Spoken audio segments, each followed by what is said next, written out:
Do you feel the vibes?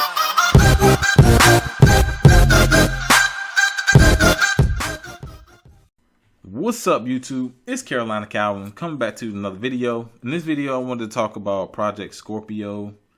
And Thursday, Digital Foundry showed. They had a reveal. They talked about the specs. They showed a demonstration. That's basically all we got, and that's all they were saying that they were gonna do. I'm gonna talk about the specs, and of course, I'm gonna compare it to the PS4 Pro. And that is their competition. That is Sony's mid-cycle console, and compare it to the original Xbox One, which came out 4 years ago. So we'll see how big of a difference the Scorpio in comparison how it worked 4 years ago. Which the Scorpio comes out this year. We don't know an exact date. Probably gonna get all that E3. And also there's some other things I wanted to talk about, at least concerning I guess just Xbox itself. Starting with the CPU.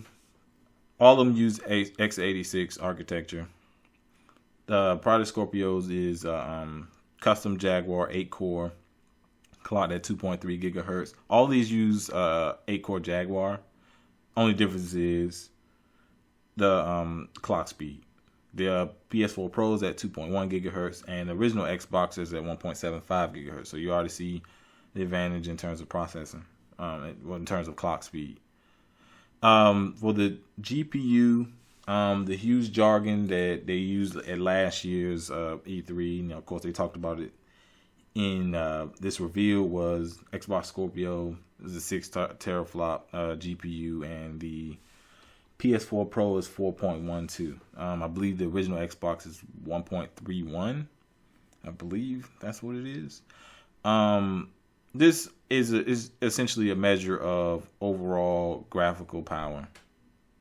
The higher the number, the more in terms of a measure of graphical power that if it's a graphics card. That's one thing. A lot of people who, of course, PC game, they know exactly what all this stuff is. But it's, there's some people that just see it like, what the fuck is teraflops? And it's obviously an honest question. There's a lot of people that don't know.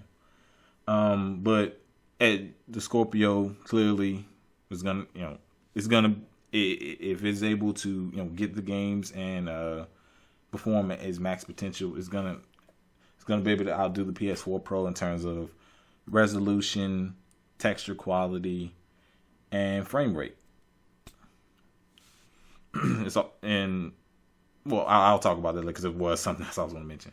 12 gigabytes of GDDR5 compared to the PS4 Pro, which uses 8 gigabytes of GDDR5, and the original Xbox One uses 8 gigabytes of DDR3. So you see it there's a big difference in terms of RAM. Essentially, what RAM's going to do is it's going to allow you to faster UI, faster load times. That's essentially what it does. How much is that for the Scorpio? I believe 4 gigabytes is allocated to doing background functions. For the PS4 Pro, it's 1. Because I remember for the original Xbox One, it was 3. But I know they've been coming out so many updates to UI. It's gonna be at 4 because it's gonna have to render in 4K in terms of user interface. So maybe they'll have to use a little bit extra. But I did hear it was 4, so that means the other 8 is gonna be allocated to gaming. Still a lot. So as you can see, overall, load times for the console, or resolution, everything's going to be better for the Scorpio. Obviously, we know this. Everybody's pointed that out. I believe that pretty much does it for specs. If you don't know stuff like it's going to have a 4K Blu-ray player when the PS4 Pro doesn't, and of course, the original Xbox One didn't have. The original Xbox One didn't have a 4K Blu-ray player. Now, one thing I didn't mention was memory bandwidth. Project Scorpio is at 326 gigabytes per second. PS4 Pro is at 218, and the Xbox One is at 219, which is kind of a surprise with comparison to PS4 Pro. All this is high res textures and higher resolution, overall better performance, such as like frame rate and whatever. Overall, the Scorpio looks like a beast. Questions I want to know. Like I said, we saw. Well, I talked about we saw Forza. Huge deal. Forza is a really popular game. The game looks great, but it's not a super demanding game. So we'll have to wait till we see some games that are more demanding. Like I said, I thought it should have used Gears. Thought it should have used Halo 5. But even still, 4K native, 60 frames. Looked good. Biggest question coming out of this: how much it's gonna cost? Now, Digital Foundry's been predicting, based on the specs and everything, $500. I think that's as high as they can go. And I think Microsoft is at this point, the Xbox divisions at this point where they know only a certain people are gonna buy it anyway. But I think once you get into if you go into the $600 territory, you kind of going over there's still going to be a lot of people that buy it, but going to be significantly less than $500. It's $100 difference. So I think they're going to try to reach that $500. We don't know for sure. We won't know until E3. Also, the games that can really showcase it. We saw Forza 6. Forza 6 really showed, but we want to see a game like I said, like a Gears, like a Halo, what they got coming out later in the pipeline, and the Xbox One. I'm talking about vanilla Xbox One and One S. They're gonna, unfortunately, they're holding the system back, but they can't segment their entire brand. It'll be suicide, and that's a issue posed to both Sony with the PS4 Pro and the Xbox with the Scorpio. The other versions, the older versions of your console are gonna hold back, your newer iterations of that console. Obviously, looking at this, it's significantly more powerful than your Xbox One and Xbox One S. Also, we know the first parties are gonna put in the work. Like I said, you see how Forza looks. Crackdown's probably gonna do well. Games like State of Decay, not a graphically intensive game, but these games are gonna run well. They're gonna put in the time with these games. Also, backwards compatible games are gonna run better. All of them better run at 60 frames. But the third parties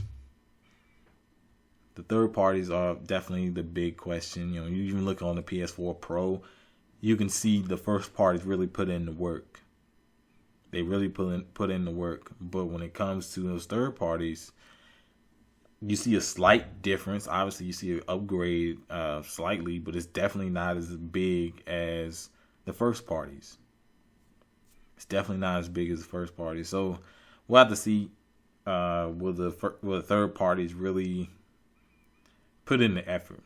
They haven't put in as much of an effort on the PS4 Pro. They have put in the effort, but definitely not going to be as much as the first parties. Obviously, the first parties, they're working with that platform a lot, so they have a lot of knowledge. And for instance, with Sony, someone like Naughty Dog or Guerrilla Games or Santa Monica, they're only working on the PS4, mainly the Pro. So you're going to see bigger gains with games on the PS4 Pro. So, like I said, we'll have to see what third parties do. Of course, Xbox brand specifically, want to see more games. Scorpio looks amazing. I want to see more games to, really showcase. I'm referring to first party games. We really want to see those games to really showcase what this thing can do. Hopefully, announce some at E3. We need some new games. Always want games. You always want these companies to compete, because when these companies in competition, they're constantly competing against each other, it's better for the consumers, because they're gonna constantly try to one up each other. Coming out with better stuff, coming out with newer games, coming out with games that run better. A bunch of different features. When they're competing against each other, they won't get complacent. They'll continue to come out with new stuff and really give the consumers a treat. And that's what we're all here for. We're trying to get the best. These companies don't care about you. I know I'm almost going into a rant, but these companies don't care about you. You're trying to get the best experience, and you want these companies to compete because these are the ones they're competing with. If you remember I'll kind of go back, and then I'm gonna end the video. But with the PS2, it dominated so much that going into the next generation with the PS3, Sony got so cocky that they felt that they can do anything. But they saw Microsoft come out with that Microsoft was that competition. They came out with the 360. It was cheaper. It was getting the third-party support. They were like, "Oh shit, we got to lower our price. We got to do all of these things to get people to buy it. We're gonna come out with deals. We're gonna lower the price of the system. We're gonna come out with games to get people to buy it." That's what you want to see. So, pending E3, of course, we get a price, a release date, and some games, and some more games, preferably some new games that we don't know about. Well, like I said, we'll wait to E3. I like the showing, but obviously I have my concerns. But like I said, Forza 6 looked good. Still would have rather seen something else, but it looked good. If you like this video, hit that thumbs up button and subscribe. Thanks for watching.